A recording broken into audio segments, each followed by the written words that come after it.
Let's do it. So we're going to be doing the client attraction game plan. When I was talking with Sean and Paulson about this, they said one of your special sauces is the ability to put out content, get clients to come to you pre-positioned to buy. And so I'm going to be kind of pulling back the curtain and walking through exactly what we do in our agency that works so well along those lines. Do you want me just to dive right into it, Paulson? Yeah, go for it. I've got the recording started and I've got the streaming going and everybody's on comments in the Facebook streaming. So yeah, we're ready to rock and roll. Excellent. Is there a way to pin me, like spotlight my videos so that I'm large? Let me do that. Spotlight for everyone. How about that? Boom. Give me a yes if you're seeing my screen now and my big face over here. I know that sometimes this screen is a little bit hard to see. I just want to make sure. Awesome. Okay, good. So really what I'm after with this 4-day workshop for you guys is to give you a systematic approach to get new clients coming to you pre-positioned to buy month in and month out. Really, that's what I'm after. Like if after the next 4 days, you can walk away with that, just give me a yes in the comments if you feel like this was a productive use of your time. So we got 4 days. Day one, what we're doing today is the client attraction game plan. That's going to talk high level, like the key things you need to put in place to position yourself, to kind of look at the big picture. Day two, we're going to dive into the ultimate agency funnel, right? We need a funnel and a process where prospects can raise their hand, schedule in, and kind of go through a sales process with us. Specific to the agency and SaaS world, I'm going to show you kind of what's working best for us. Day three, we're going to do the cold outreach formula. Let's face it, regardless of how you prospect, regardless of how you land clients, we need a funnel, and we also need a mechanism to take strangers and kind of introduce ourselves to them, get them to raise their hands and kind of express some level of interest. And then day three, we're going to be doing the client attraction method, which is really the key strategies on how to put out content into the world, webinars, books, other content, and get prospects to come to us pre-positioned to buy. So of these, I'd love to hear like 1, 2, 3, 4. Which one are you most excited about unpacking and going deep with? Go ahead and drop that into the comments for me. Ryan Davis is agency legend. You're a legend, man. So glad to have you on here with us, and congratulations on all the great work you're doing. So let's dive into it.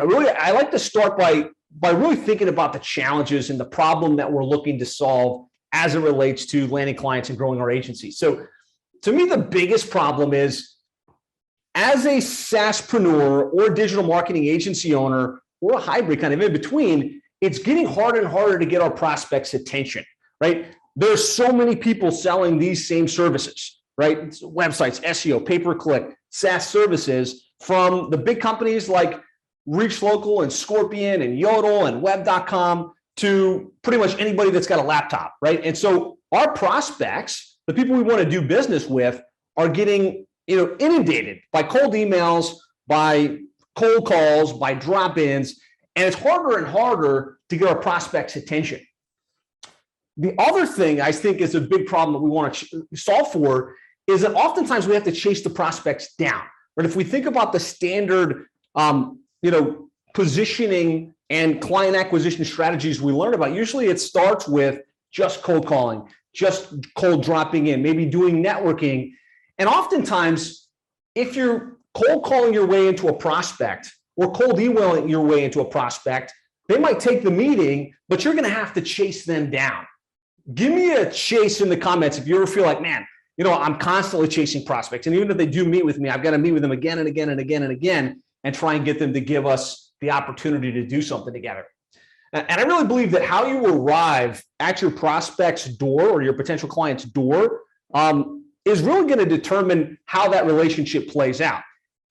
Usually, if all we did was chase, we're going to have a hard sale, right? They're going to be like, okay, look, I'll give you 2 minutes of my time, but you need to show me what you're going to do. You need to make me an amazing guarantee. You need to do something crazy, right? And so when we have to chase prospects and when there's a hard sale, what inevitably happens is we have a low close ratio, right? We have to have so many more appointments and we have to work so much harder to get the deals we want, to have the deal flow and the growth. Just put a percentage in the comments if you feel like, man, sometimes it feels like I have to just make so many meetings for me and my team in order to hit our targets.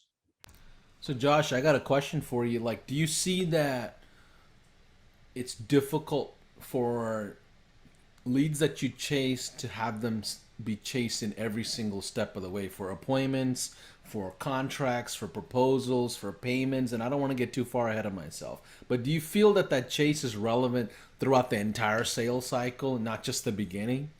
100%. Yeah, if you had to chase them to get them, you're not in a powerful position. And so you're probably going to have to chase them to get them started and kicked off. And then you're going to have to chase them to get the third payment, the fifth payment, the sixth payment if you're lucky. And so, yeah, this doesn't just apply to landing clients. It also applies to retention and to getting paid. So I like that question. That's a great point, Chase. So bottom line, right, there's some challenges here. And the fact is, if we can't land clients on a consistent basis, right, and we can't land them in a way that, makes it easier for us, you're not going to be able to grow your business. You're not going to be able to grow the agency. You're not going to be able to grow the SaaS revenue in the way that you'd like. And so I'd love to hear from a couple of you guys here in the comments. As you think about landing clients, getting appointments, getting sales, doing demos, what's the biggest challenge, right? Just a couple, put challenge and then a colon, and then whatever it is that you're dealing with as you look to grow your agency. And so I want to shift to the opportunity. And really, this is what we're going to unpack today. This is what we're going to unpack over the next 4 days. In my mind, as opposed to chasing prospects, we want to have them raise their hands, right? We want to, if we're doing cold outreach, we want to do it in a way that arrives in their inbox positioned a little bit differently, right? We want to have them express some level of interest because either they saw some piece of content or they watched a webinar or they were exposed to a case study, so that they're raising their hand. And ultimately, so that they're coming to you pre-positioned to buy. Like, you're not chasing them down. They're coming to you. They're scheduling it on your calendar. They're leaning in a little bit. And so hopefully this makes sense. You notice this dynamic. Obviously, if they come to you in this way, because let's say they watched a webinar where you shared some valuable piece of information, and they're like, okay, this person has something that I need.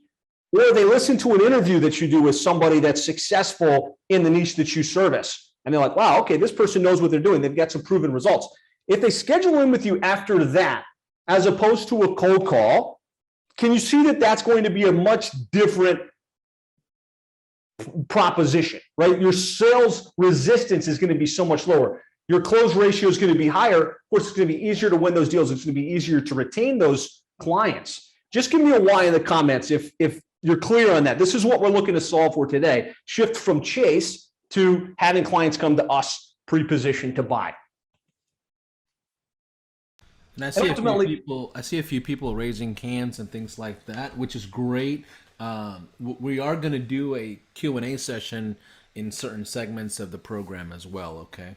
Yeah, interject on me as much as you want, Paulson, and I'll try and address every question that comes in.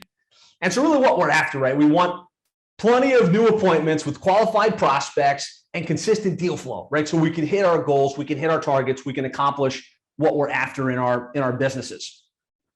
So I told my story a little bit. I'm just going to kind of briefly tell you. I started my first agency back in 2004, and it failed. I had the wrong model. I was only doing cold calling and kind of B&I meetings and things like that to get clients. After 4 years of working 60-hour weeks and making no money, I had to shut it down and go get a regular job, which as an entrepreneur, all of us, that's like the ultimate fear, right? To have to go out and put our tails between our legs and get a job. I took that failure. I went and got a couple of jobs in sales and business development roles. I wound up working for a company called Reach Local. Love them or hate them. At the time, they were one of the biggest pay-per-click management companies in the industry. They were doing almost $500 million per year.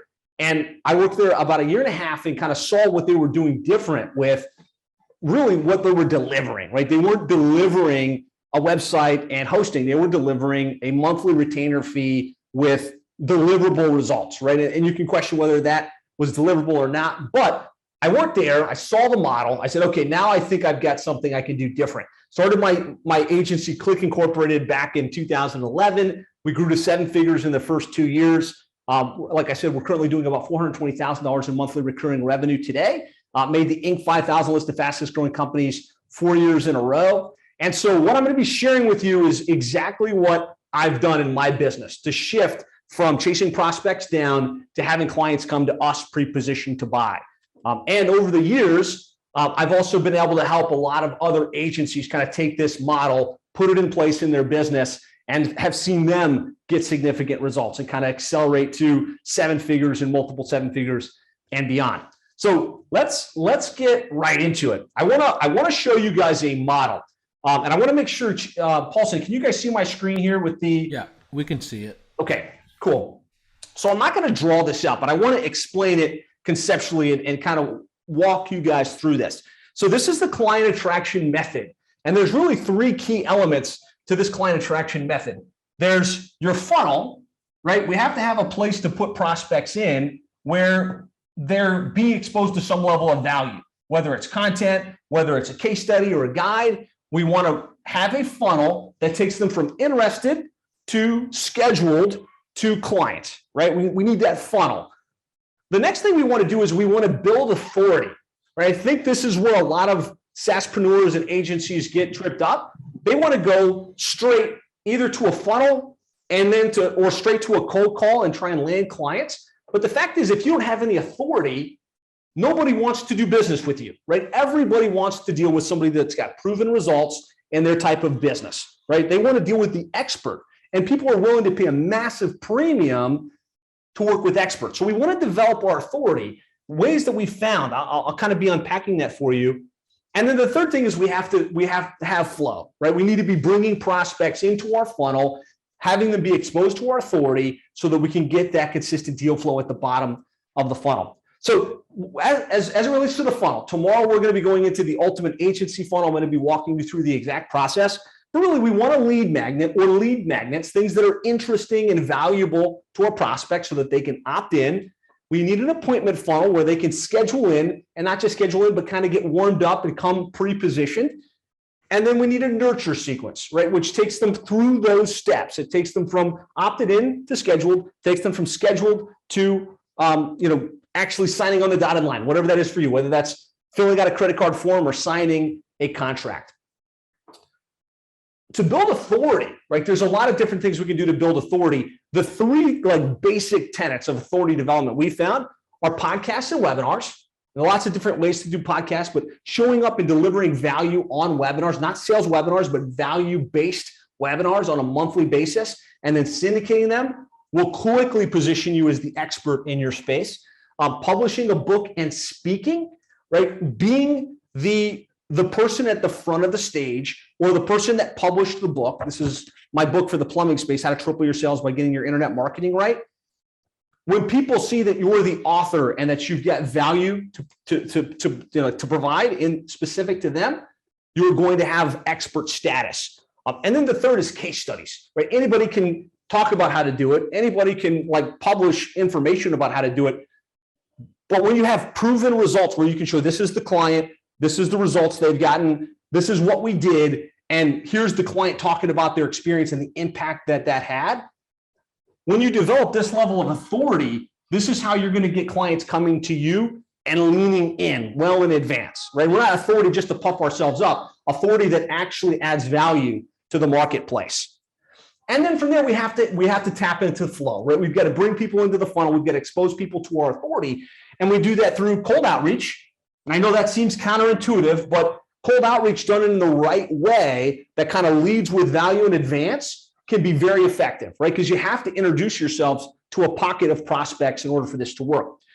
Ads, right? We think about Facebook ads, YouTube ads, Google ads, lots of ways to kind of show up for the people that are already in the market and or get our message in front of them. And then often overlooked in the digital marketing agency space is joint ventures and associations, right? So tapping into relationships that already exist for the kind of clients we want to work with, and the organizations and associations that already have group meetings and things that are happening. In a nutshell, this is the client attraction method. When you've got your funnel established, you've built your authority, and you've got the right flow, you really can have as much client growth as you want. I want to pause there. Anything you want to add on this, Paulson? Well, I have a question for you, and I'm thinking about a lot of those folks that are just absolutely brand new starting out. Like, Josh, I love what you're saying, but they're going to be like, well, I'm brand new to dentistry or plumbing or real estate. Like, how do I just assume authority and just start saying a bunch of things? Or, even case studies, like just having one case study is not going to make me feel confident about my fulfillment. Like, what are your thoughts to, have people like that launch? Yeah, I think if you're just getting started, the best thing to do would be to get a couple of clients, at least one. Like you said, you don't have to, don't feel like you have to go and publish a book and do all this stuff. This is authority that you're going to develop over time. But if you get one legitimate client in the space and you go deep, you understand their average transaction value, you understand the types of like work that they do, their profit margins, and you can get one really good case study. I think that's enough authority to really go to market. Now, what I don't encourage is to pretend like, some people say pretend like you've got it until fake it till you make it. I think go get a client. In my case, I worked with a company called Town Plumbing in Fort Lauderdale. He paid me something, but it wasn't my full fee. I set him up. I did my thing, right? I'm not going to get into the specifics on what we did, but we proved this client, we were able to do this for him. And this is what happened. He was able to add 3 technicians and he was able to grow. And on the back of that one case study, we were able to go out and get a bunch of other plumbers in the Florida area and the Southeast market. And so that's the way I would encourage somebody starting out. Don't feel like you have to do all of this right out of the gates. Think about like, this is long-term where you want to go, but focus on one great client case study that you can just knock it out of the park for. Thank you, Josh. I appreciate it because I'm just gonna assume a couple of these questions that are coming my way after. Yes. 100%. Good to keep pressing forward. Yep, let's go forward. Anybody else have any questions that are in the group, in the Zoom group? If you want to unmute, have any questions, you can do that in the next 30 seconds. Raise your hand and I'll unmute you. Give me a one in the comments here if you're tracking along with me as well. Okay. Let's see. Okay, let's see.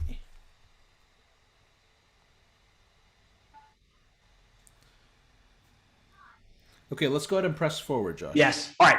5 key principles on this. So number 1 is we want to set up the funnel and the flow, right? We want to make sure that we've kind of mapped out, this is how we're going to get their attention. This is what we want them to do first.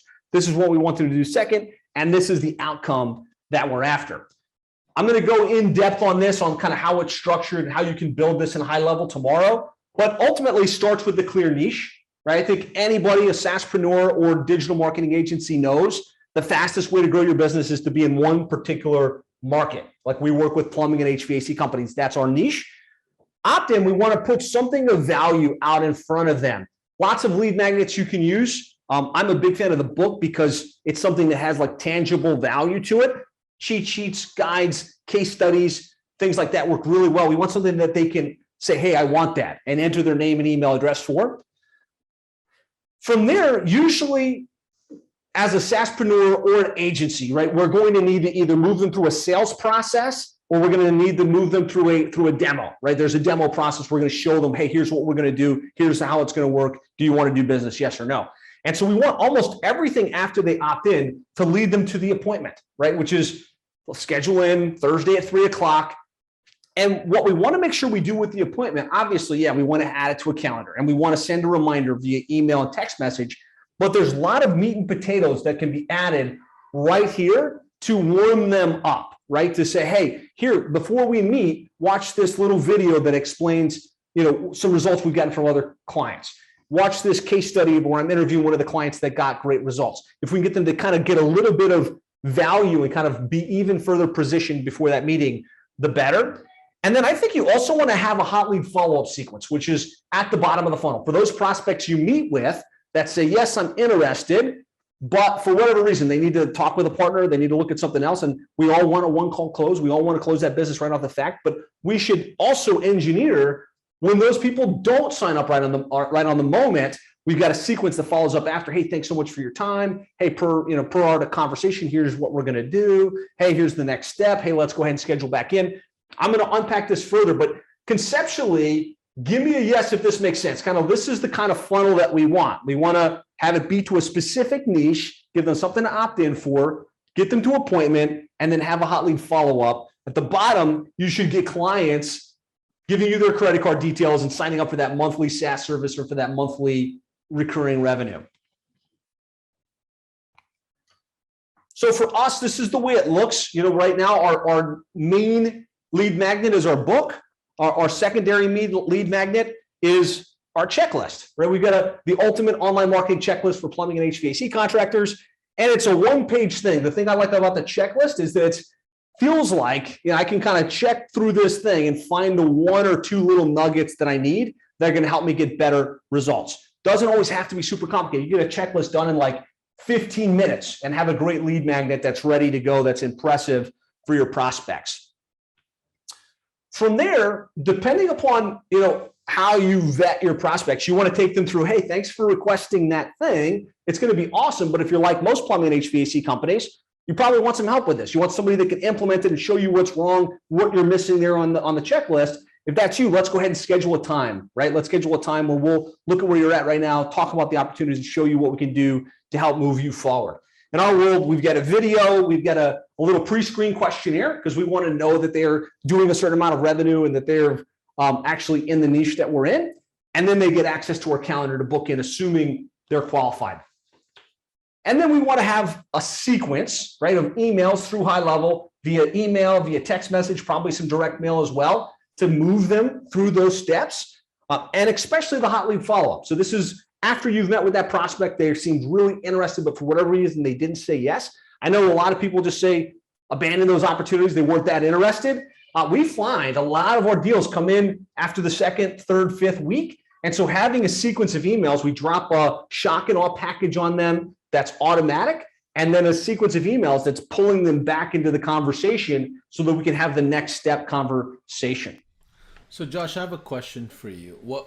Here's what I'm understanding. You're saying build up the audience so you start having authority a little bit, so you don't have to pound them on sales and do the hope for best approach anymore. You're really positioning yourself on that first call to be able to go in with a lot of authority on that tonality. Is that what I'm understanding? That's the objective, right? The objective would be obviously get their attention, but get their attention is having them see you as an expert, a person of influence, so that you're going to have a good conversation of mutual respect. Got it. And for those of you that are just jumping in, I see a few people that are just jumping in. How has this worked out for you, Josh? Like, I know this is one of your golden, methods, the Trojan horse, get them in the door and build out that authority. Help us understand the numbers of what this looked like. So, I mean, for us, like, we were able to grow our agency to $430,000, $420,000 in monthly recurring revenue. Everybody comes through this process, right? The baseline is the funnel and the positioning, and then we fill it up with prospects via some of the channels I'm going to talk about here in a second. Okay, great. Thank you for that. So hot lead follow-up, what is that? Is that a package that they're getting? What's going on there? So hot lead follow-up is right after you meet with the prospect. You've had a great conversation or a demo, right? And they're like, this sounds good. Send me a follow-up email or give me some additional details. Obviously, two things in that scenario. You want to ask for the business and try and answer the objections, obviously, right? The other thing is we want to set our next appointment right there, right? All right, listen, if you're serious, let's schedule to meet, next Tuesday at 3:00, right? Let's get that on the calendar.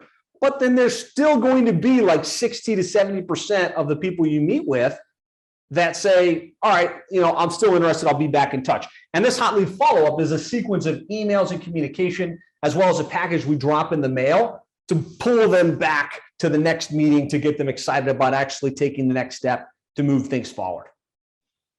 Looks like Steve Garrison have a question. Steve, if you want to unmute yourself as we just pound through these steps, feel free to do that now. Thanks for raising your hand. Can you hear me? Steve, yep. Okay. Well, this kind of relates to what you had said earlier. If you're not already established, how do you get all of this marketing material to send out?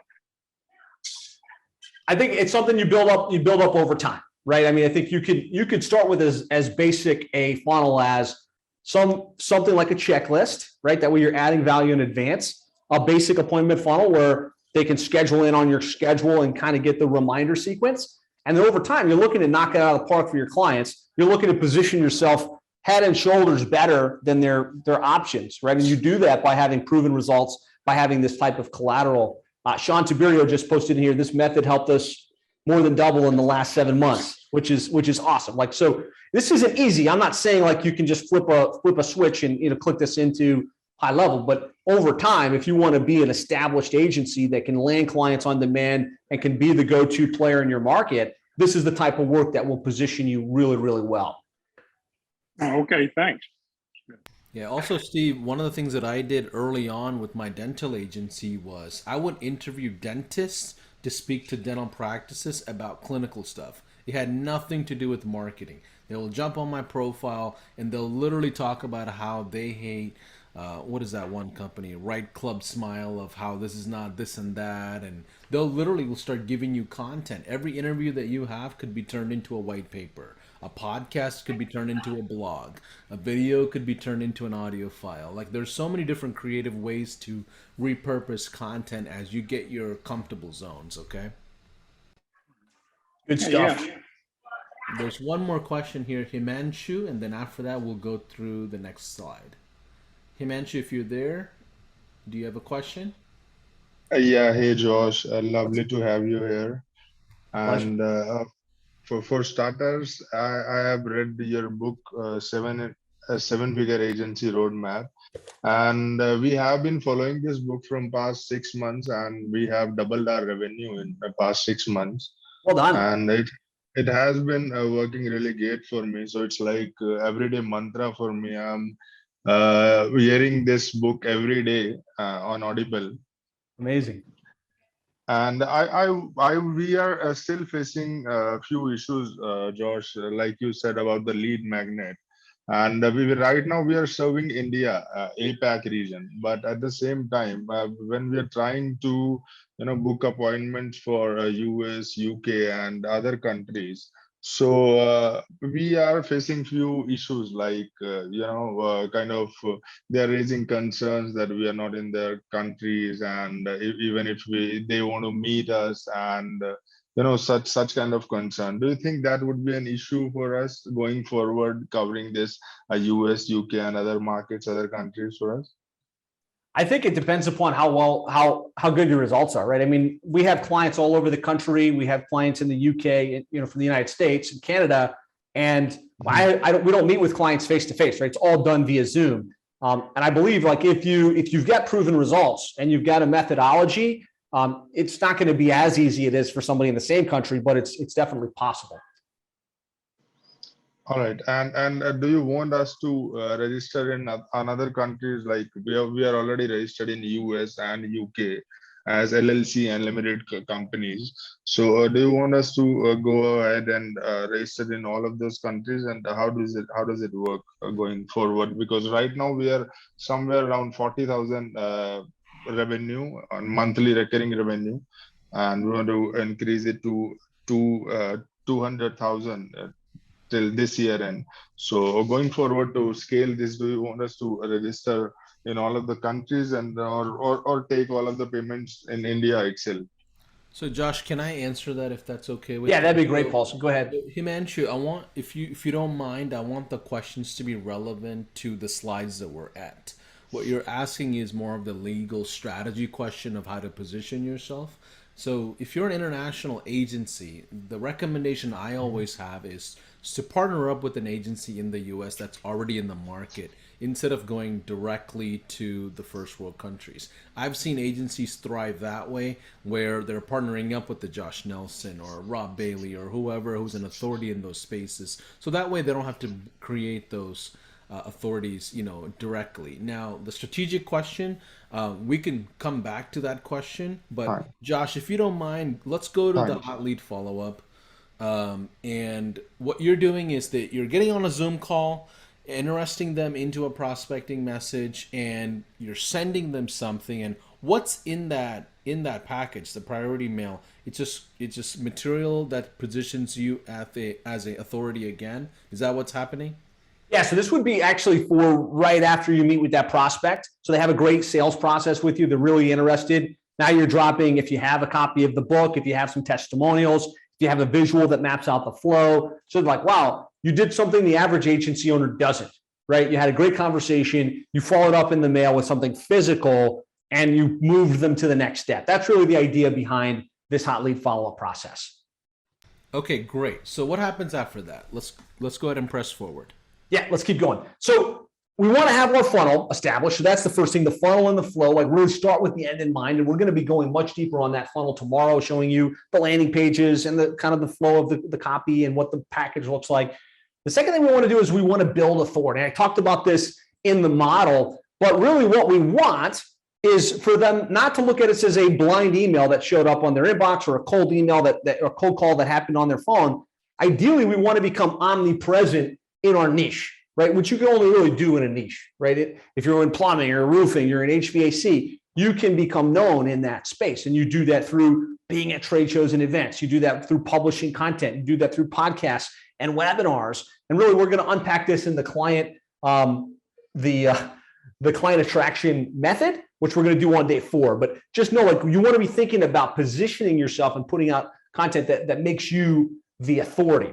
And so, for us, like, the main thing is monthly webinars is extremely powerful, right? Not sales webinars, but showing up, hey, I'm going to talk today about whatever, right? The ultimate, lead magnet for your niche, right? And how it works and how to set it up. The importance of missed call text backs, right? Show up, do value-added content specific to your vertical, syndicate it out. I'll explain all this in depth, but show up, provide great value, and you can really establish great positioning. Number 3 is to go multi-channel, right? And just philosophically, there's lots of ways to land clients. We don't want to just do one. We don't want to just do cold calling. We don't want to just do Facebook ads. We want to have a diversified client acquisition strategy. So number 4 is we want to fill the funnel, right? We want to have different ways to get prospects into our world, to raise their hand, to express interest, to kind of come in and enter our world.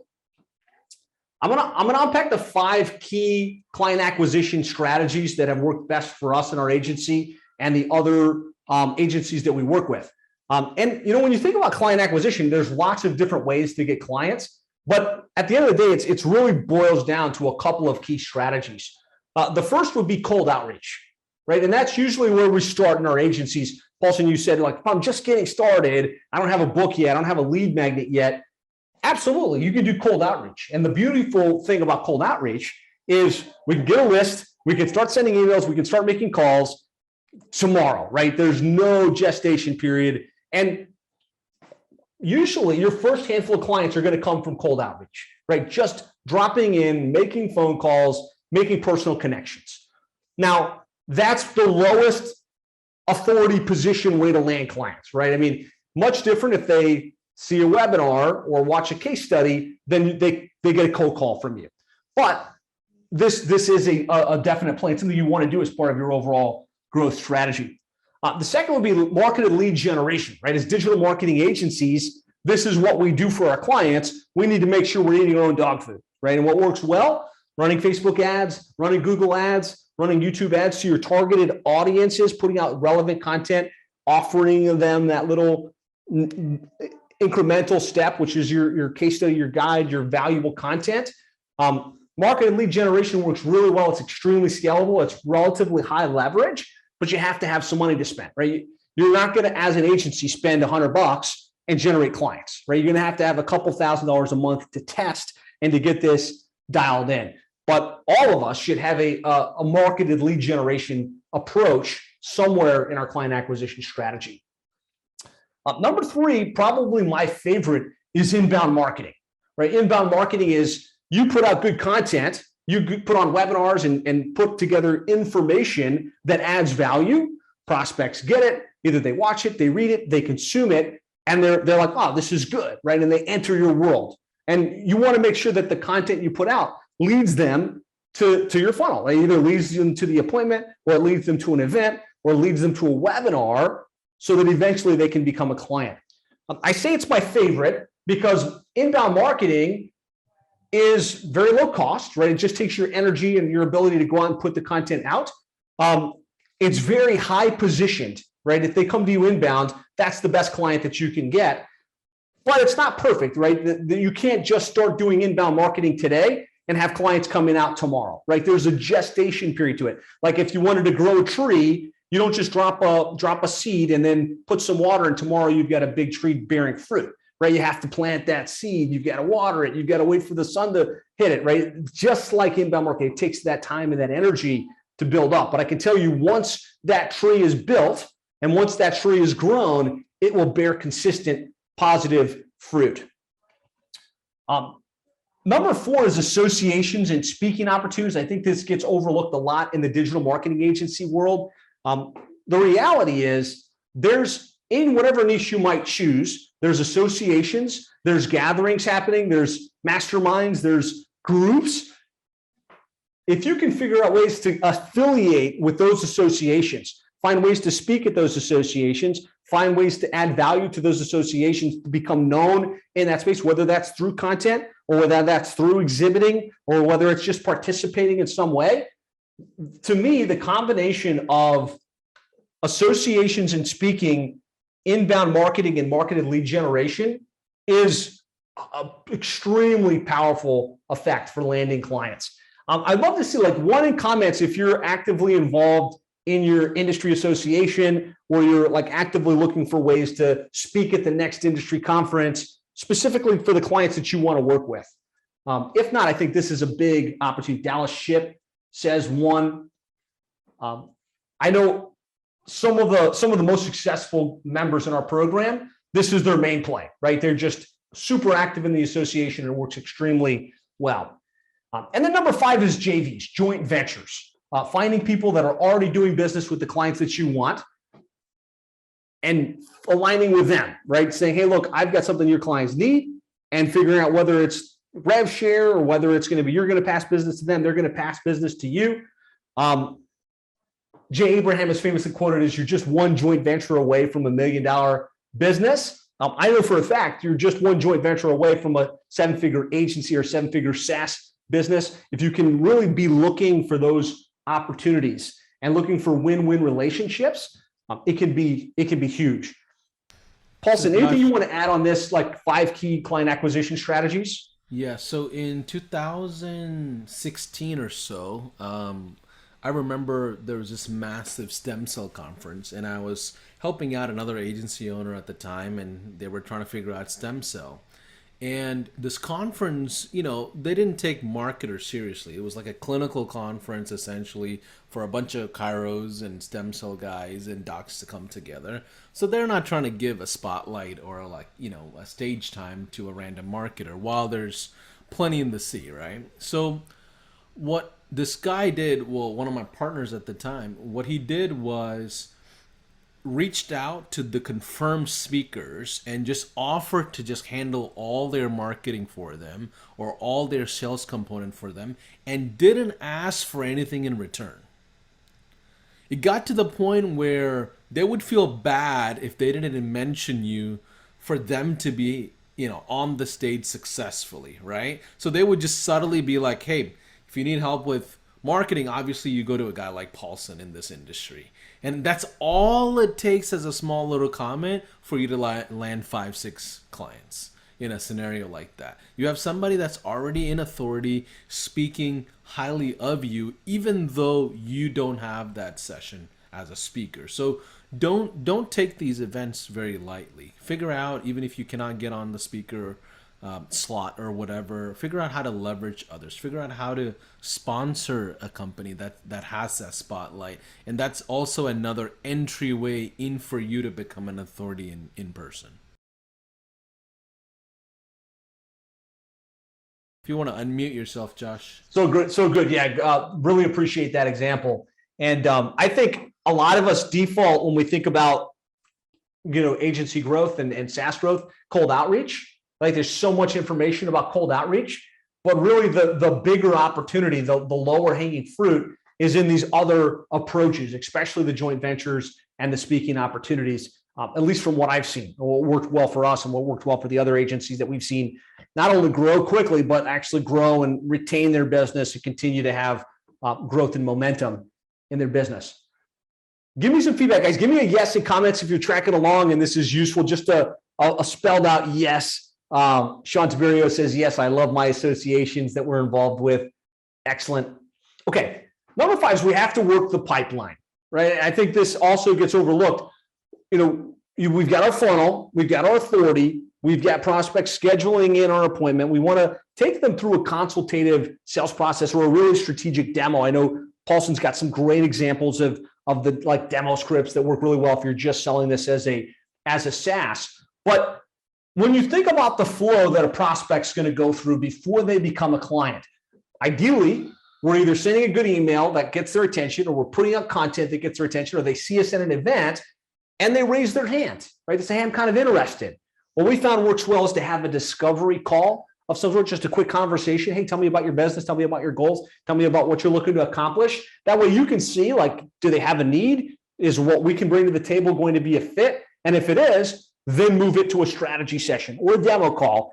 For us, a strategy session is really, let's go deep. Let's figure out where you're at, what your goals are. Let's look at what you've tried before. Let's look at what's going well. Come to the meeting having done some due diligence. Hey, I looked at this, that, and the other. I looked at your website. I looked at your current rankings. I looked at your current paid strategy. And here, based on what you're telling me, here's where the deficiencies are, right? If your goal is to go from 1.2 million to 2 million over the next 12 months, I think we need to be more aggressive with the SEO. Here's some keywords we're not ranking for. I think we need to be a little bit more aggressive with the paid strategy. And here's some things we would do differently. Here's some examples of what we've done with other clients, the results they've gotten. Obviously, checking in for value that entire process, and then asking for the business. Hey, if this makes sense and you think I'm the right fit, should we move forward? Yes? Okay, great. And then having that hot lead follow-up process in place. For those ones that don't say yes just yet, schedule the next appointment, have a sequence of emails that pull them back into the conversation. I like to have an engineered countdown. Like, we don't want to have an open-ended pipeline where it's like everyone we meet with might eventually become a client. We like to say, hey, listen, I understand you might need to talk with a partner. Can we agree that we make a decision sometime in the next 2 weeks? Right? And usually they'll say yes. So now we can engineer a countdown out to 2 weeks, all the way to the point of, hey, you know what? It's been 2 weeks. I can only assume you've decided not to move forward. Thanks so much for the time. If there's anything I can do in the future, let me know. I find that disconnect process at the end moves a lot of the people that were thinking about going forward to the next level. So really just think about this process and this flow. And I think a lot of agencies miss, believe it or not, this raised hand piece. A prospect will write back, yeah, I'm kind of interested.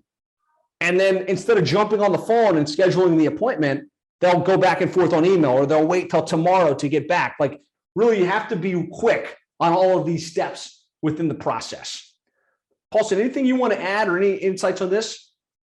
Yeah, I mean, I think what I observe from agencies is that they focus so much on the tech piece and the fulfillment, and they don't care. They don't build a system for themselves well enough. They're just focused on clients so much, right? You have to have a sales cycle that's planned out, guys. You cannot just shoot and hope for the best that something's going to happen. Somehow a client's going to call you one day and be like, hey, here's $3,500. That's not going to happen unless you ask for the sale. How do you ask for the sale? When they want to be asked for the sale, right? You wouldn't even know that unless you manage the pipelines properly.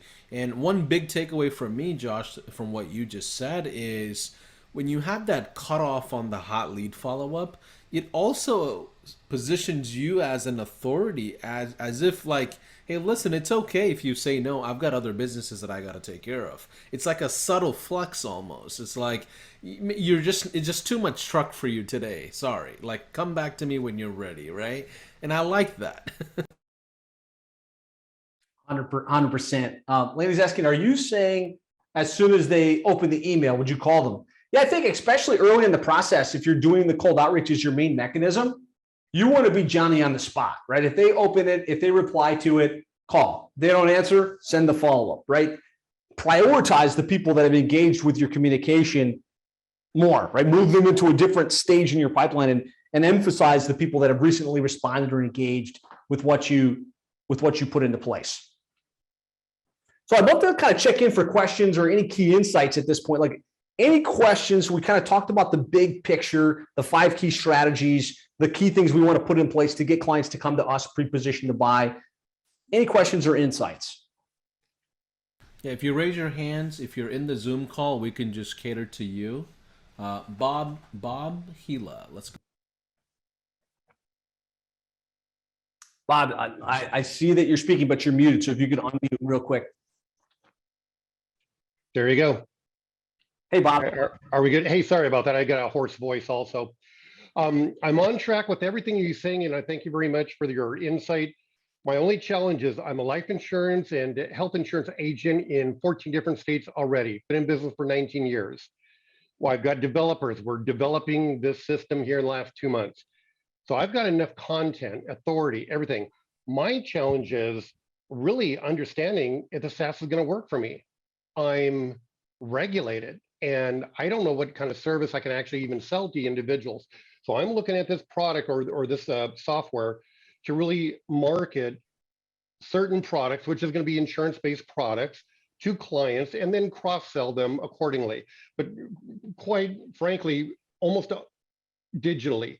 A lot of clients currently are speaking with agents directly. They're getting tired of it and they want to make their own decisions online. So I'm taking a step back and saying, well, I'm going to do just the opposite. I'm going to give them exactly what they're looking for. So I don't know how I can really sell a monthly service, quite frankly. And your thoughts would be helpful, or if any other clients that you think are in the same industry would be helpful. Thank you. Paulson, you want to hop in on this one? Yeah, when you say, are you thinking SaaS or are you thinking SaaS hybrid as agency services? Where's the context of your thoughts coming from? Bob? Not real clear on the question. Selling a monthly service, I don't see that very applicable in what I'm doing. So Bob, to be clear, you don't run an agency, you're an insurance agency, and you're trying to figure out if you could sell a monthly recurring or leverage high level to sell more of your insurance services. Correct, and I'm currently doing that, and I'm understanding that, but I don't know how I can transition that into selling monthly services for what I do.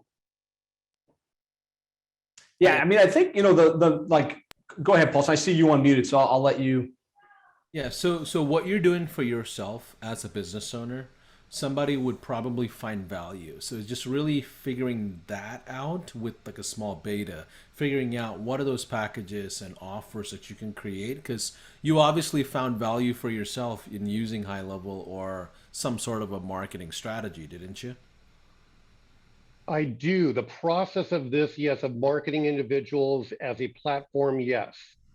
But again, they're not my products. They're state regulated and very HIPAA compliant. I was a financial advisor years ago, and even right there, I could probably sell some kind of service, but it's so regulated that I don't see, unless it's something completely different, which can tie into this. So yeah, I'm just struggling with that, just to be honest with you.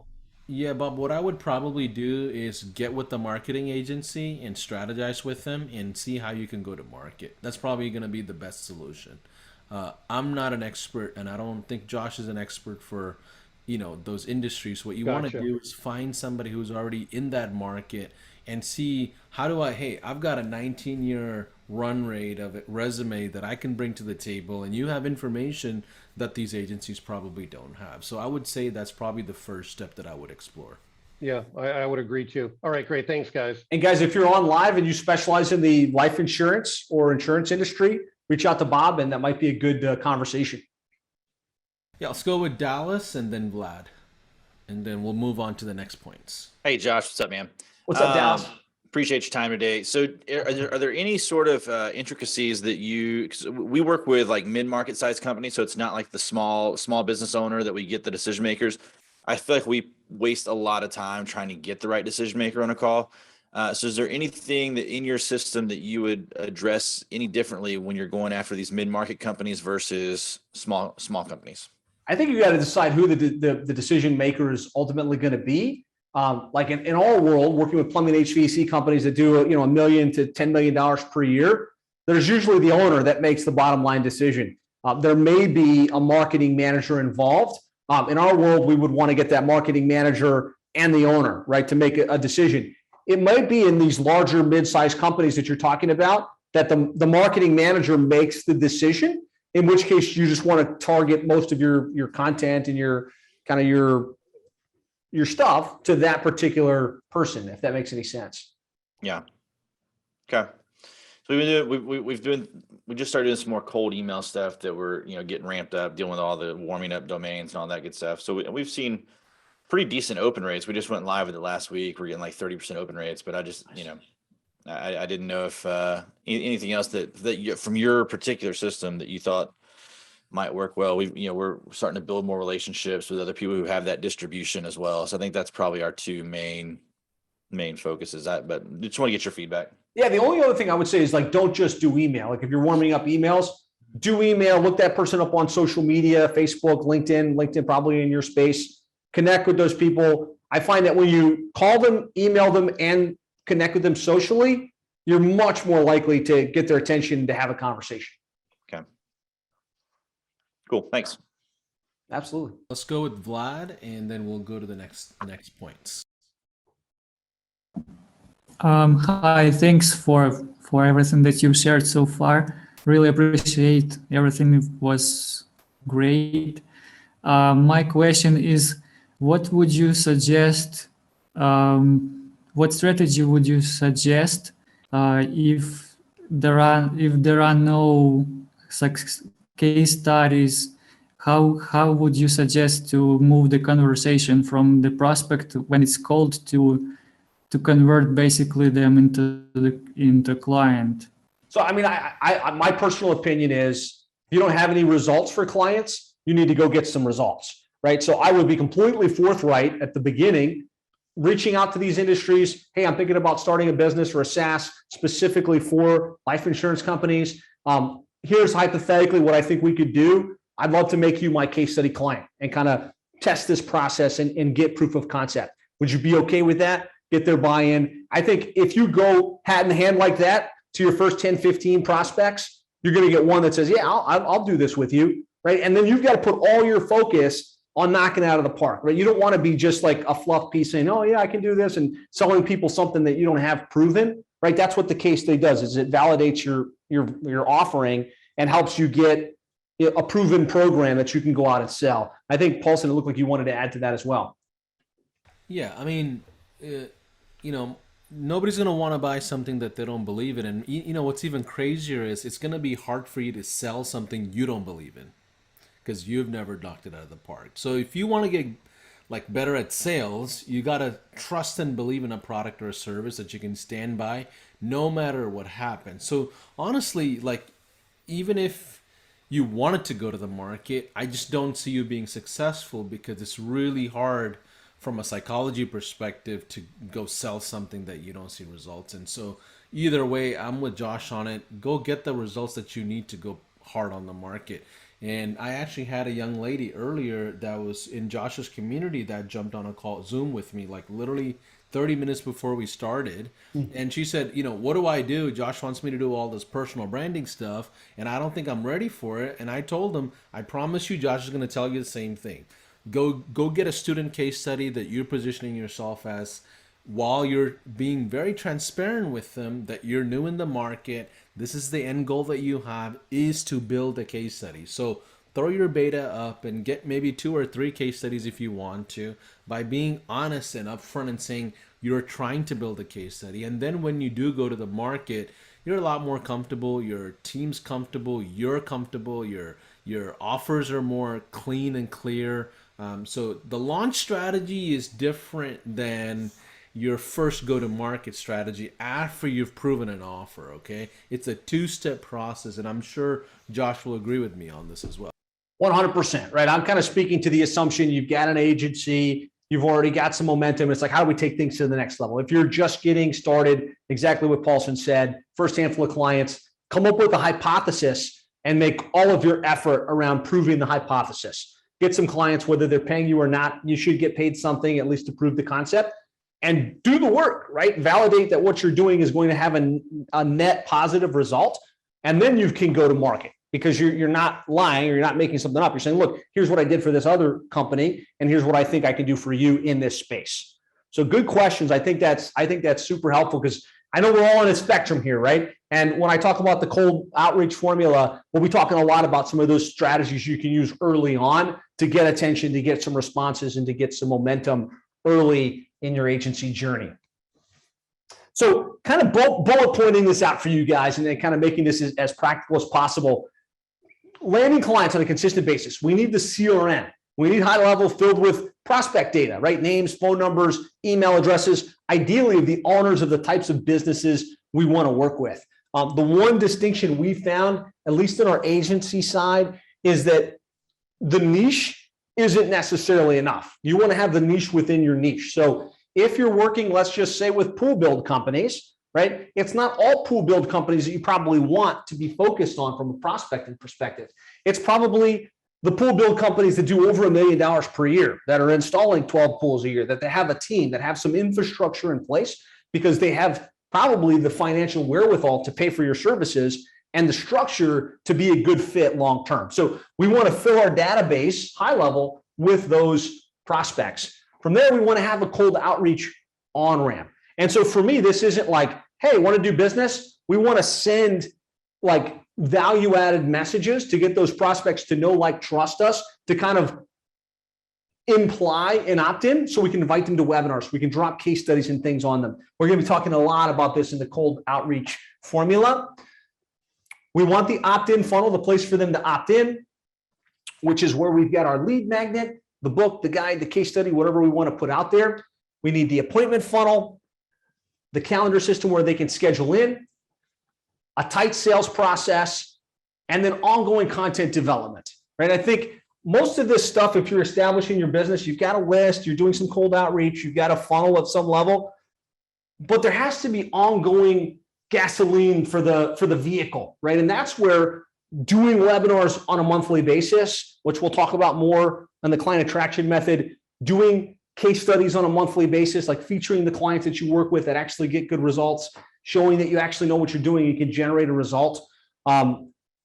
Featuring people on podcast interviews, being featured on podcast interviews. This is the gasoline that keeps this database activated and get those prospects that are interested to kind of raise their hand and come in at the bottom of the funnel. So I'm a big fan of monthly webinars and then podcasts and interviews. Give me a 1 in the comments if you're currently doing webinars and podcasts on a consistent basis. A 2 if you're not, and you know that you should, because I think that as we get into the client attraction method, I can really give you guys some structure around this that will make it a lot easier. Sean Tiberio, you are, I know you are, you're crushing it with that. So we talked about this funnel. Tomorrow, we're going to do the ultimate agency funnel and really walk you through all of the steps in between the opt-in, once they get the appointment scheduled, the hot lead follow-up, and kind of what that actually looks like. Paulson, am I good with time here, or am I going too deep into the woods on some of this stuff? No, we're good. So typically these workshops go for about an hour and a half. Usually, Josh, last 15, 20 minutes is really open-ended discussion. So you've got another 15 minutes of content that you want to pound if you want to. Perfect. That's what I thought. I just wanted to make sure I was timing accordingly. We're good. We're moving pretty quickly here. Yeah. So when it comes to filling the funnel, I'm going to break this down. When it comes to building the list, I think you want to join the National Association. To me, that's the best list that you can get. So when you think about getting a list, right, you could scrape it from D7 Lead Finder, which I think most agencies do. You can buy it from a quality list source like SIC Code or Coldlytics, or you can join the National Association. The reason I like joining a National Association, like using plumbing as an example, I could buy a list of plumbing companies, and there's about 80,000 plumbing companies in the United States. But no matter what list you buy, there's always quality issues, right? Are they still in business? How much revenue do they actually do? Do I have an appropriate email address and the name of the owner? A lot of times that's like very, very random and very inconsistent. When you join the National Association of whatever, plumbing contractors, you know that they're paying dues to be part of that group. You know that they're probably still in business if that's the case. You're going to get the name of the owner. You might not get the email, but at least you've got the phone number and you can use other tools to reverse engineer that email address. But more important than any of that is that you can draft on affinity, right? You can say, hey, look, I'm reaching out because I'm a fellow member of the National Plumbing Association, right? You know that they've got events, and so you can be at those events or plan to be at those events, exhibit, look for opportunities to speak. To me, this is one of the best shortcuts you can do in your niche-focused SaaS or agency, like don't be an outsider here on the outside. Like, hey, I'm just trying to fish in the pool, but I'm an outsider. Join the National Association. It'll cost you a couple $100, and now you're part of the group, right? And you can speak to that when you call them. You can speak to that when you email them, and you can start to become known because they'll see you in the groups and things like that. Give me one in the comments if that makes sense, if that resonates. Kind of like as we fill our list, we want good quality. We want people that we can actually know we're in business, know who the owner is, and we want to be able to draft on affinity if at all possible. Yeah, also the other thing I would say in addition is you have to go where your niche is hanging out in, right? Some industries may not have a national association. Right. Some they just have a Facebook group. Some they have a local area, a local group that they meet every day, you know, things like that. You have to play to the trenches of how your industry is structured. Some people are just relevant on LinkedIn, and there are LinkedIn groups, believe it or not, right? Yep. So really play to the sandbox where your industry is hanging out in. 100%. So filling the funnel, we want that list.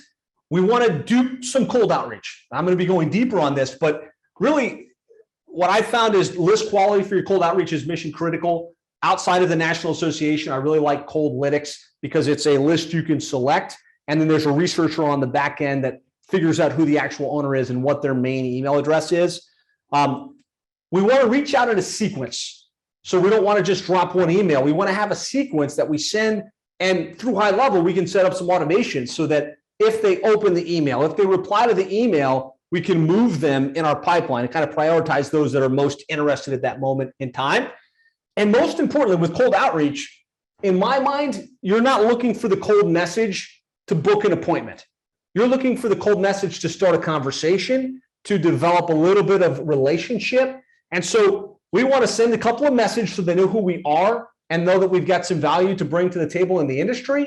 And then we want to transition them to nurture, right? Nurture being, now we've got somebody that we can send our podcast interviews to. Now we've got somebody we can invite to our webinars. Now we've got somebody we can drop our value-added content on. So there's a big difference in kind of this philosophy of cold outreach, you know, leading with value and kind of moving to long-term nurture, thinking, hey, I'm going to message these guys over months and months, not I'm going to send 2 blasts and expect for my calendar to be full. And that's a clear point, Josh, because the popular idea right now is, let me pound my list and say, hey, I'll bring you 15, 20 new clients next week, guaranteed, book an appointment. That's kind of the style that's been going around in digital marketing for at least 2 years now. Yep. I'm not a huge fan of that for a couple of reasons, which I'm glad to talk about if you want. But I think my thought process is, let's build value in advance. Let's develop relationships. And over time, it really works well. We also want to be doing proactive marketing for ourselves, right? We don't want to just sell people marketing. We want to be eating our own dog food. So running Google ads, whatever niche you're in, you can get pretty specific, right? You can actually be showing up where someone's looking for plumbing marketing, internet marketing for plumbers, how to get ranked for my plumbing business on Google. You wouldn't think there's search for that, but there is, right? And that's at the very bottom of the buying cycle, right? If they're searching for what you do, you want to spend a couple dollars to come up for that. SEO, right? Actually thinking about the keywords your customers are typing and engineering your website, engineering your content to come up for those. We actually get a lot of traffic from organic search for people looking for plumbing marketing, which you would think plumbing is such a small niche. There's not that much search volume for it, but there is, and there's a long tail of keywords. So think about that as an angle.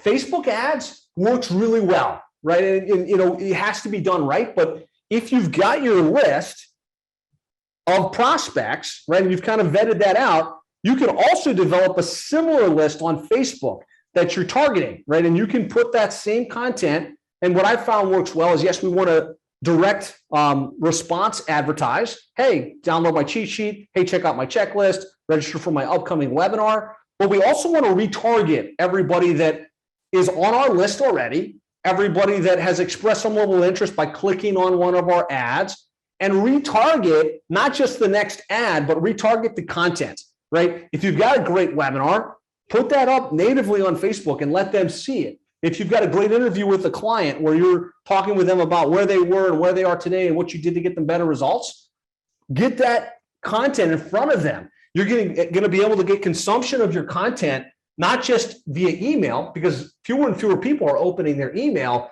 but they're hanging out on Facebook. They're hanging out on LinkedIn. And so don't just direct response advertise. Also use it as a mechanism to force feed your content, if that makes any sense. Direct mail, Dream 100. I'm a big fan of Dream 100. So you can't direct mail the entire industry, but I think, choose 100 really ideal prospects within your niche and put something valuable in their hands physically, right? That we're all getting emails, we're all getting text messages, we're all getting cold calls. But if you think about it, we're not getting nearly as much physical stuff in the mail. So if you can create a book, if you can create a sales letter, if you can put something interesting to capture their attention in the mail, at least to like a Dream 100 list, that can work really well. Obviously, follow it up with something in the mail, an email, and a phone call, drop it on a pipeline and work it like you would like an interested prospect. We find that that works really well, whittling prospects down that pipeline. Also, I see you leaning in with something to say. Yeah. I have one suggestion for those of you who's not ready to write a book tomorrow. You ready? There are already books that exist in your industry. Buy it and gift it to the client and move on. There you go. Okay, I did that in dentistry, left and right. The best or two best of the, dental marketing books that are there. Obviously, not the ones that another marketer already wrote. I would look at. Yeah, don't send your competitor's book, but yeah, exactly. But I would literally buy a book that one of the big prominent dental authorities wrote, and I would say I found this book very valuable. It's a bit on the clinical side. There's a good amount of information on the business side. I just wanted to gift this over to you because you seem like a high performer like myself in the industry. And that's literally how I would start the conversation. So it's a good temporary band-aid solution as you write your own content. I love that. Yeah, great hack, right? Don't feel like you have to write your own book, get it published. There's a period of time that takes, regardless of how much you shortcut the process. Send another good book, right? Send a mousetrap, send some like bulky mail. I know that's old school, going back to Chet Holmes and like last generation, but it still works extremely well, even in today's environment. Oops. And then developing your authority. Some key things you want to do to develop your authority. And we'll be getting more and more into this over the next couple of days. Have a core presentation set up. So if you think about like having the opportunity to speak in front of your ideal prospects in whatever vertical you're in, what would you say? Like, what would you bring to the table that would be informational and value add? I think you need to have like at least one main presentation, not a sales presentation, but like a positioning presentation, the 5 key things that every plumbing or HVAC company should be doing to maximize their lead flow via the internet. Well, whatever it is, right? And have 5 key bullets on that given the opportunity, you could stand up, you could present, you could do a webinar on, you could turn into a white paper, you could turn into content.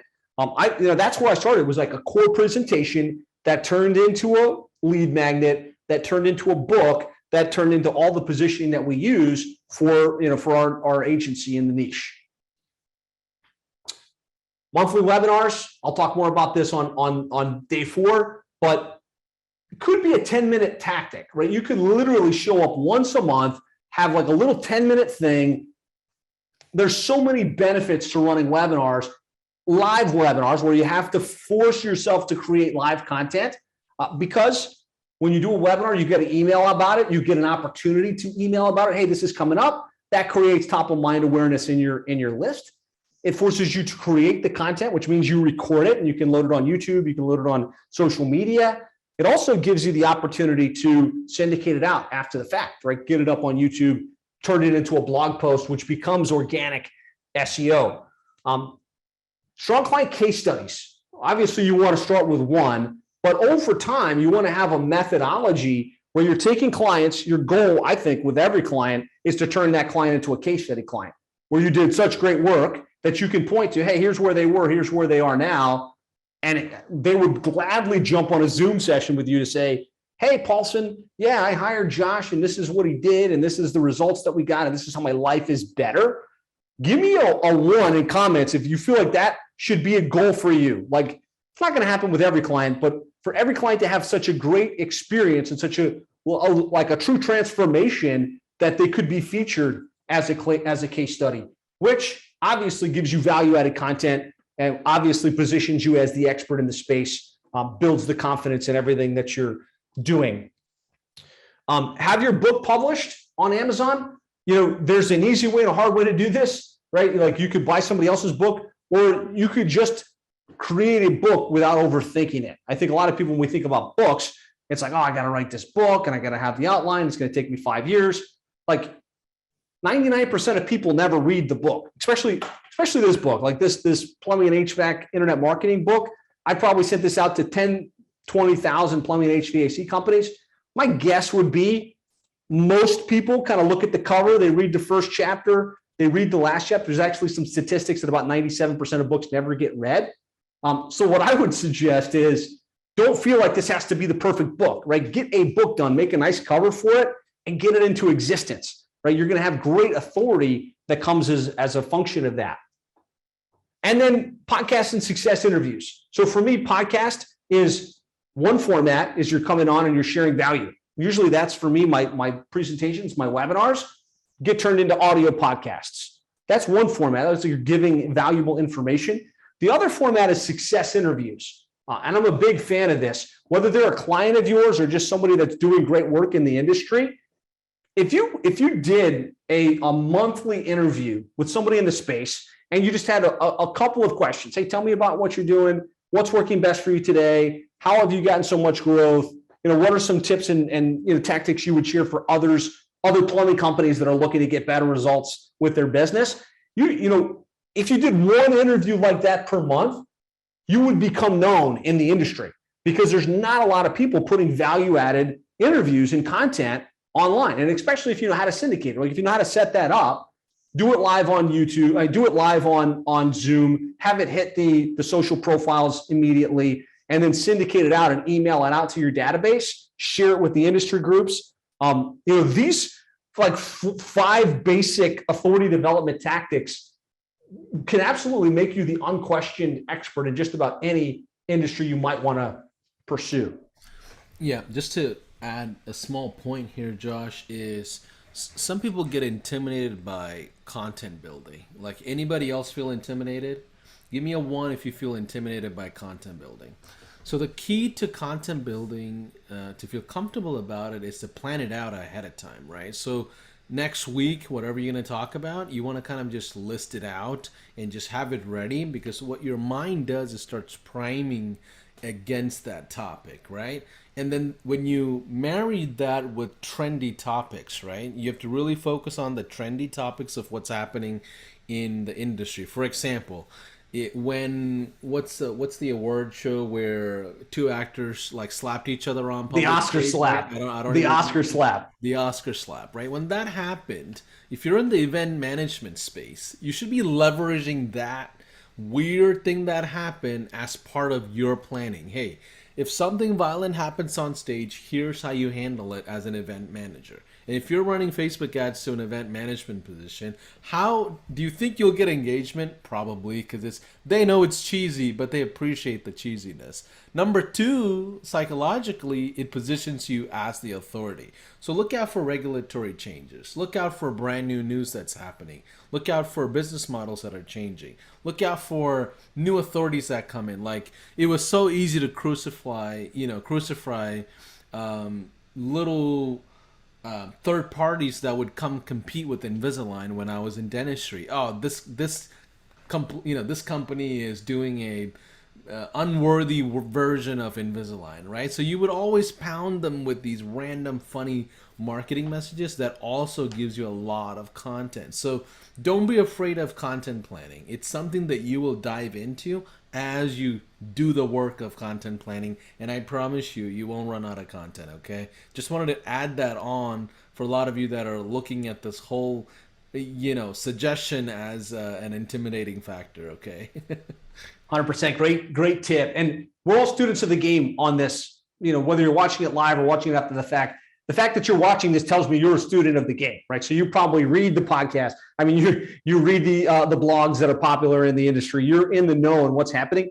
Just take whatever it is specific to online marketing or SaaS and apply it to your niche. right? Because nobody's doing that.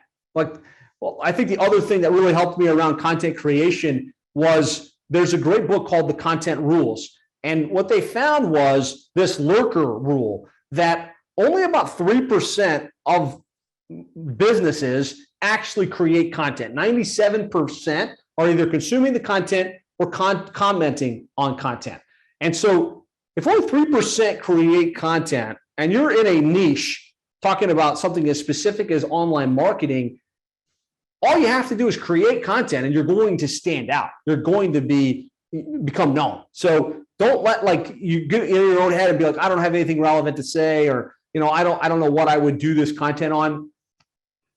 Pay attention to what's going on in the industry and just apply it to your vertical.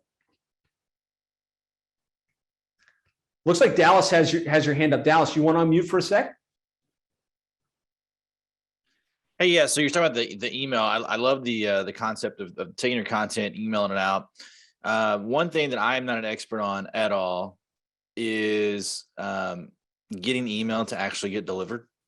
And so, like, if you've got a bigger list, what are you doing to make sure that these emails actually go out? Because like what we're doing right now with our cold outreach, we've got like all these different accounts. We're sending out like 50, 60 emails a day from each account. But like, I want to be able to send out a podcast to 1,000 people, right? Like, what are some technical aspects of that I need to make sure we do right? So, go through the process of setting up your domain, setting up your Mailgun, making sure everything's properly configured in high level. I would say if you're going to use one of those other tools, like use it in advance to kind of shake the bushes and get the people that opt out or mark it as spam, and then move the clean list into high level. I've got 30,000 plus people on my database in plumbing that we email out to every time we do a webinar a couple times, and we don't have any issues with deliverability. So I think it's just a function of making sure that you set it up right. And I did a masterclass with Joe Hebshaw on this topic. Paulson, anything you want to add, like on how to structure your Mailgun settings or anything technical on that front? Not much of a tech guy, but I do know that if it smells and tastes like an advertisement, the systems are going to treat it like an advertisement. That's about what I know. Christian Rushman, Joe, Quentin Newman now has a solution around this, but it's really just protecting your domain and making sure you're actually priming them just in general. And at massive volumes, you're going to run into that problem. Like everybody will run into that problem as businesses. But it's a constant, you need to have a systems person in the agency that just handles all the tech stuff. And I'm a big proponent of it. And it should be one of those KPIs that they would really nurture and figure out is deliverability, right? But, it just depends on your setup, the type of messages, type of subject line. I know that subject lines alone, like if you just use lowercase, it's a completely different experience versus any capitalized letters on it. Like even to that granular detail, there are strategies. So you're sending out 30,000 emails through High Level and Mailgun. Yes. I'm sending out close to 100,000 easily with just High Level alone. Yeah. Okay. I'm scared to death of it getting, blacklisted and stuff and having to start all over. So that's okay. Tread lightly, but it can be done, right? It can be done if it's a clean list and the legitimate, like what you don't want to do is scrape a list from D7 Lead Finder and drop 10,000 emails into your Go High Level account. That is mainly going to be not delivered. It's going to be, bounce backs, which is going to flag Mailgun and shut you down almost instantaneously.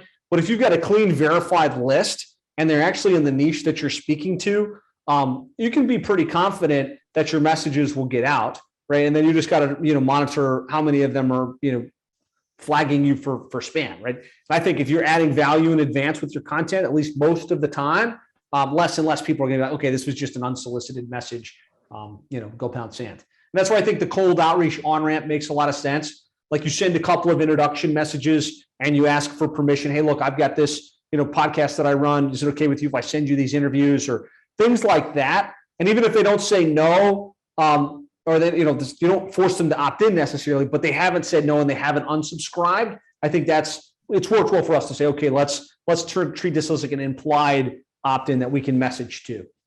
Okay. Is that masterclass you did with Joe? Is that on your Facebook group, or I must have missed that one? It's on YouTube publicly. Okay. It's also in the high level community. He's a ninja with this stuff. So he really explains like how he uses Mail Genius and spot checks the domains and spot checks. It can be your domain settings. It could also be like the message that you write, the subject line, the from email address. There's like a couple of very basic things you want to check every time you send an email to improve your deliverability on Mail Genius. And you're looking for like a 98% most of the time. Okay. And Dallas, there's a few people that handle this topic. Well, it's not just Joe. Just FYI. There's Christian Rushman. There's Quentin Newman. I don't know if it's Nathan Shearer, but there's a few other people that also handle and tackle with their own expertise as well, depending on the volume of the industry. Some people specialize in just medical on this, right? Some people focus on a grand scheme of LinkedIn and scraped lists and stuff like that. So there are several authorities you can reach out to in the space. Cool. Thanks, guys. Any other questions or feedback here as we start to wrap up day one of the client attraction workshop? Yeah, I think we're good to go, Josh. Let's see here. I'm just going through the streaming. A ton of people, their gears are turning, and they're just thinking of new ways to do or little tweaks that they got to do. So maybe put some comments down on some of the things that you're going to implement just based on the first hour of what we're sharing here. That would be great. Yeah, if you have an insight, put it in there. If you got value, like if you're on here, I know not all of us like to publish and not all of us like to, like if you got value, put #value in the comments just to telegraph to the rest of the community. This was a useful session. It had some good things that you're going to be able to take away and implement. So day one, we're kind of laying the foundation here with the client attraction game plan, kind of looking at the big picture. Tomorrow, you're going to want to tune in at 3 p.m. Eastern time, 2 o'clock Central time. We're going to be unpacking the ultimate agency funnel, right? I talked about this from a super high level. Tomorrow, I'm going to be like showing you the landing pages, the sequences, kind of how we stitch everything together, how we drop it onto a pipeline. This is something you're absolutely going to need and want to model in your agencies. And then tomorrow we've got the day after that, we got the cold outreach formula and then the client attraction method. So I do see a couple of extra questions. I'm happy to answer them. Paulson, are we okay to answer a couple of these questions? Yeah, so we've got about 15 minutes for Q&A, okay. And then we'll wrap up and talk about how people can work with you, Josh, and your Facebook group and some of the offers you have as we get set up for day two. So let's go with Will Salinas and then Ishan. So let's go with Will first. Oh, can you hear me? Loud and clear, buddy. Right, awesome. Josh, great to talk to you, man. I mean, I've been following you for quite a few months now. My question is really based on landing clients. I have tried to land clients through my funnel, booking appointments, with qualified entrepreneurs, right? But the thing is, I get a lot of, just at least 40 to 60% of objections based on, they aren't ready yet, or probably they don't have the money, or they probably, they don't see me as the authority just yet. I'm on the finance niche on credit repair, consulting and coaching. Okay. But yeah, I don't feel like I'm not making progress towards landing new clients, Yeah, I think, do you have a couple of clients in credit repair that you're working with now that you can show? Have you documented a case study with them and kind of gotten their endorsement? Hey, here's what Will did for me. Here's the results that I got with Will. Well, I got different niches when I started 8 months ago, because I have 8 months in the market. But right now I want to get the first really credit repair case study to actually promote it, as this case study work with this process and it can work for you also. So I need that case study, based on my niche first, and then I can promote it. But I have testimonials from similar niches. So that's going to be helpful, at least to get the first go. I think kind of like we said earlier in the process, right? I think where people get tripped up is they choose a niche and they're like, okay, I'm going to go and establish my authority, right? I'm going to say, here's how you do it and here's what I've done, but they haven't done it yet. So like, Will, my suggestion to you is like, go hat in hand to a bunch of credit repair companies and say, hey, look, I've worked in finance for all this time. Here's a couple of the testimonials. I want to prove my value. Let's make you a case study. Like that's your initial sale, is to sell somebody on being your beta or your case study client. I see Paulson, you unmuted. Oh yeah. I mean, just because the client's nice to you doesn't mean it's going to be a strong case study. Right. Right? Like I had dental practices, they just love me for who I am. They're like, you know what? He's not a crooked guy. I like him. I'm just going to help him out. Let me just endorse him. But that doesn't move the needle or build the confidence for another practice to be able to say, oh, I can trust him the same way. It almost seems like a play, like, oh, they're friends, right? So when Josh says have a strong case study, there's a lot of depth behind it where somebody can look at the case study at a financial level and say, Will took this credit repair company at 30 grand or so, and he moved them up to 100 grand a month, and he got their XYZ people involved, and this is exactly what he did, whether he's a nice guy or not. So there needs to be some substance for them to really say, okay, Will, let me pay you $24,000 this year because you're charging me $2,000 a month. Like just because there's similarities in the industry of somebody saying yes, it's working, blah blah blah. It cannot be just like so. What's the word? Just it cannot be just wishy-washy. They need to be able to call them. That client better be able to jump on a quick call for you if it all comes down to it, right? And that's how strong you want those case studies. Does that help? Does that make a lot of sense? Because some people think they've got proof in the pudding and it's false expectations just because somebody said something nice about their business. Oh, Will's a nice guy. Like, yeah, that's cool, but how am I going to drop 30 grand on him today? Like, I can't just yet. Does that make sense? Right. I just came to my mind that I just wanted to do some webinars, but I'm currently, just don't pull the trigger just yet because I think that based on my knowledge, on that niche, it doesn't me get motivated enough to start a workshop like this, start a webinar, start a live event, to promote for free what I do and what I do on a daily basis, just to attract more clients. And that's kind of the, roadblock I have right now. Yeah, I think, you put you'd be much better served to pick like 10 prospects a day in the credit repair space. Ask for the opportunity to connect with them, learn more about the business, learn about some of their challenges, and start to understand the niche, and then like find that case study client and build that, and then do the rest of it. Cool. Yeah, I will. And I will, just do something, strategize a workshop or a live event for free, in order to actually get paid.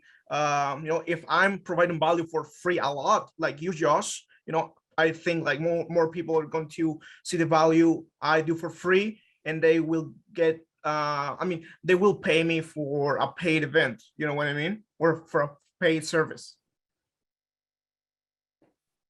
Focus on getting the case study client before you focus a lot of time on doing workshops, right? You don't have enough experience or enough wins for anybody to be like, hey, Will, I'm glad you gave me all that value. Like, go prove your value, get some wins for clients, then start to build workshops based on tangible results, not just on theory, right? I think if you go out and start doing webinars and free events, nobody has any context and you don't have enough value to bring yet.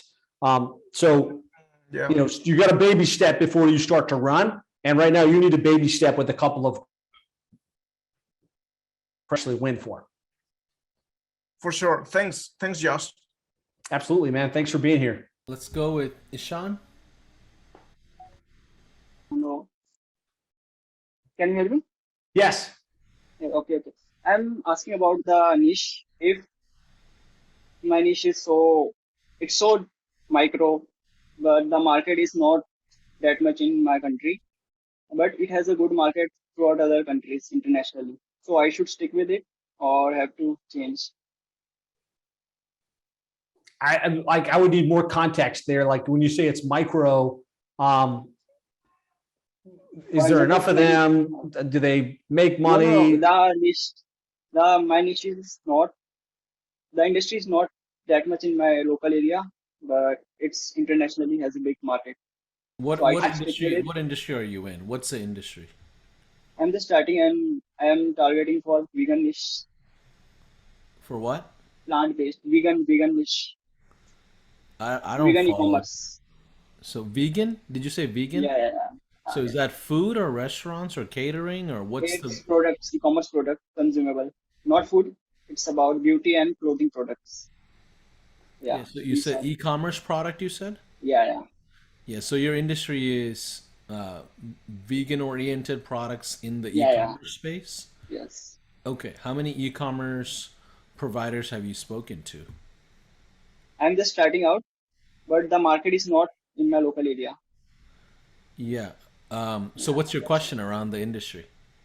Should I stick with it or have to go? Yeah, I mean, I would wait for the market to speak to you. Like the market has to tell you it's not us, right? You have to have enough blast out there, enough messaging out there where you either confirm your offer or you don't confirm and don't live on the offer. If it doesn't work out, you move on to the next thing, right? So I would say the science project has to take place. We can sit here theoretically make comments, but it's not going to really help you. Yeah, kind of piggyback on that. I like the idea of choosing a hypothetical niche and doing some work behind that niche. Like start reaching out, start getting appointments, and not sales appointments. At the beginning, you don't have anything to sell. Like you're getting appointments with prospects in that niche to understand their needs, to understand how the business operates, to kind of float an idea by them and to see if they're interested, right? And until you've got 3 or 4 clients in any given vertical, you have to be open to, inbound opportunities and other things. So I'm all about choosing a niche, positioning yourself as the expert and going all in. But until you get like 3 to 5 clients where you've won, you have to be open to other opportunities as well. So I don't think you're in a place to lock down the vegan niche. I'm not saying not to do the vegan niche, but let's go like make some calls, let's get some appointments, and let's see if it's viable for you or not. Thank you. Okay, let's go with Himanshu. Yeah, hey Josh, Himanshu again. Hey man.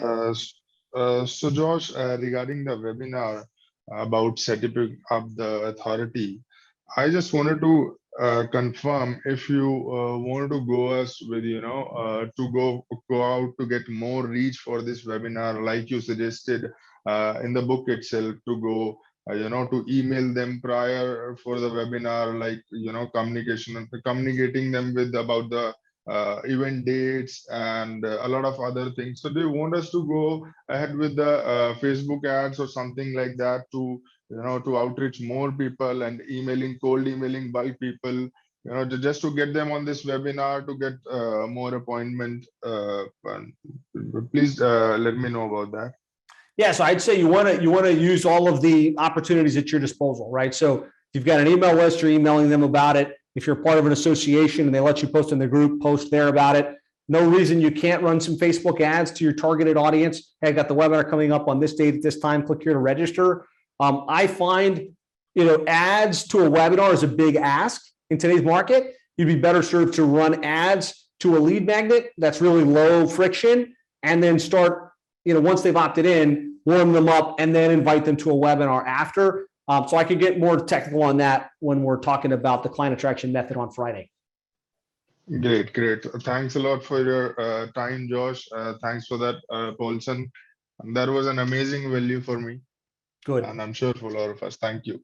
Yeah, Thanks, man. Tomorrow we're gonna go diving into it even deeper. I'm gonna play the VSL card while Josh plays the funnel card. Okay, we're gonna differentiate the two for you. I see a few familiar faces in here that was at the SaaSpreneur Mastermind. So also, Josh, if you want to wrap this up, and just give us an idea of what we should already implement. What are the takeaways that we should have today? Like, what are the action items? Yeah. your action items for today are really start to think about positioning yourself differently in your niche. So take off the I'm going to chase people down hat and think about how can I become a person of authority and get people to come to me. I would think what you want to do is figure out what lead magnet you're going to lead with, like what lead magnet can you put out that would be interesting, and then what do you need to put in place from your funnel. I talked about high level, kind of the appointment funnel, the opt-in, and the hot lead follow-up. What's the missing piece for you right now in your agency, in your client acquisition strategy that you can put in place to kind of streamline the process and reduce the friction? Yeah, and for all of you that are watching, thank you for that, Josh. I want to get an idea of, I want to understand you marketers, how creative you are. On the comments, okay, tell us what your lead magnet's going to be. Is it a checklist? What kind of downloadable are you going to do? Or is it an article? Is it a blog? Are you going to create a 5-minute video? Comment down on what your actual lead magnet medium is going to be, even if it's at a baseline level, something that you're thinking about, so that way the entire community gets an idea or inspiration about it. Some of you guys, you like podcasts. Some of you guys doing, downloadable PowerPoints. What is an actual lead magnet that you're considering? And then what we will do is have Josh kind of go over day 2 of what we can expect tomorrow, and we can do a closeout. Okay, I see the comments coming in, so thank you for that. Thanks for the comments, guys. Josh, what are your favorite lead magnets that you're using right now in the plumbing space? My favorite lead magnet is the book, but again, that's probably a little bit harder to publish, but it's more high value, right? Like this is a lead magnet. Everybody perceives the value of a book, and it's something you can drop physically that makes you different than all of the other marketers, right? Because most marketers are just giving digital files. So that's why I like a book best. Second to that would be a checklist, something that they can look at and be like, okay, this is easy to consume, 5 minutes or less, and they can ascertain some level of value. Those are my 2 favorites, and that seem to work best in our niche. Yeah, and the way my favorite back in 2014-15 while I ran the dental agency is, Josh spoke a little briefly about this, and I don't know how many of you got this, okay? Sub-niching is a really specific way to go into a market versus just open niche, especially saturated markets, right? Dentistry is really saturated. So you know what I did? I positioned myself as the Invisalign guy on Facebook ads. That's all I focused on. So guess what? My lead magnets were, here's the 5 ways to market Invisalign. Here's the 10 things you should know about Invisalign marketing. Here's the staff you have to have about Invisalign. Here's how you compete on Invisalign. Here's how you get Invisalign testimonials. Literally, I focused on this procedure and became a procedure authority. And I've seen other agencies do the same thing where they became full arch authorities. They become implant authorities. So if you're in a crowded space, right? A lot of you that are looking at me and you're in real estate, focus on investor real estate or develop land developers or new builder real estate, or figure out a sub niche. And that's also a really clever way to get focused in on those lead magnet ideas and position your branding that way. Doesn't mean that's where you're going to stay as an agency. That's just the stepping stone before you go into the next sub niche, before you capture another subsector within that entire industry. Okay? Okay, cool. Josh, anything to add on to that? No, I think that's a great point, right? Find the niche within the niche that you can become the expert in. Go high end, right? Like he wasn't going after like the dental cleaning expert status. He was going after dental implants or Invisalign. Like the higher transaction services in your niche is always going to play best. So I think in putting a nice little bow on today, we talked about the client acquisition game plan, the client attraction game plan. Tomorrow, we're going to be talking about the ultimate agency funnel. So if you're excited for that, be sure to block out tomorrow, 3 p.m. Eastern time, 2 p.m. Central time. Look at your funnel as it sits today, right? Ideally, like what do you have? Is there a lead magnet? Is there an appointment funnel? Is there a hot lead follow-up? What do the sequences look like? Spend some time evaluating what the current setup is so that as I outline the ultimate agency funnel, you have something to compare it to.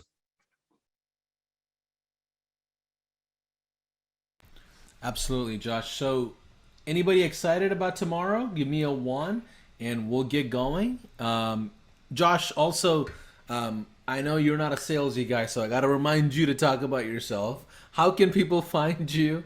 Where's your Facebook groups? What are the things that you have for agency owners? If you don't mind, just elaborating a little bit on how you work with agency owners as well. So I would say that the best place to get more information, a couple people referenced my book, The 7-Figure Agency Roadmap. If you don't have it, you can look it up on Amazon, or you can go to 7figureagency.com/book. There you can, get the free plus shipping option, which is basically cheaper than Amazon. I'll ship you the book, and you'll get access to my world and some additional details. I think that's the best entry point. Just go to 7figureagency.com/book, and we'd love to help support you as you grow and scale your agency. Okay, that's a wrap, folks. So if you want to be notified on tomorrow's sessions, go to gohighlevel.com/virtual workshop and you'll be notified. And you get I think a 1-day notification, an hour notification, 10-minute and 5-minute. So looking forward to seeing a lot of you tomorrow. Have a good rest of your afternoon. Take care. Thanks, everybody. See you tomorrow.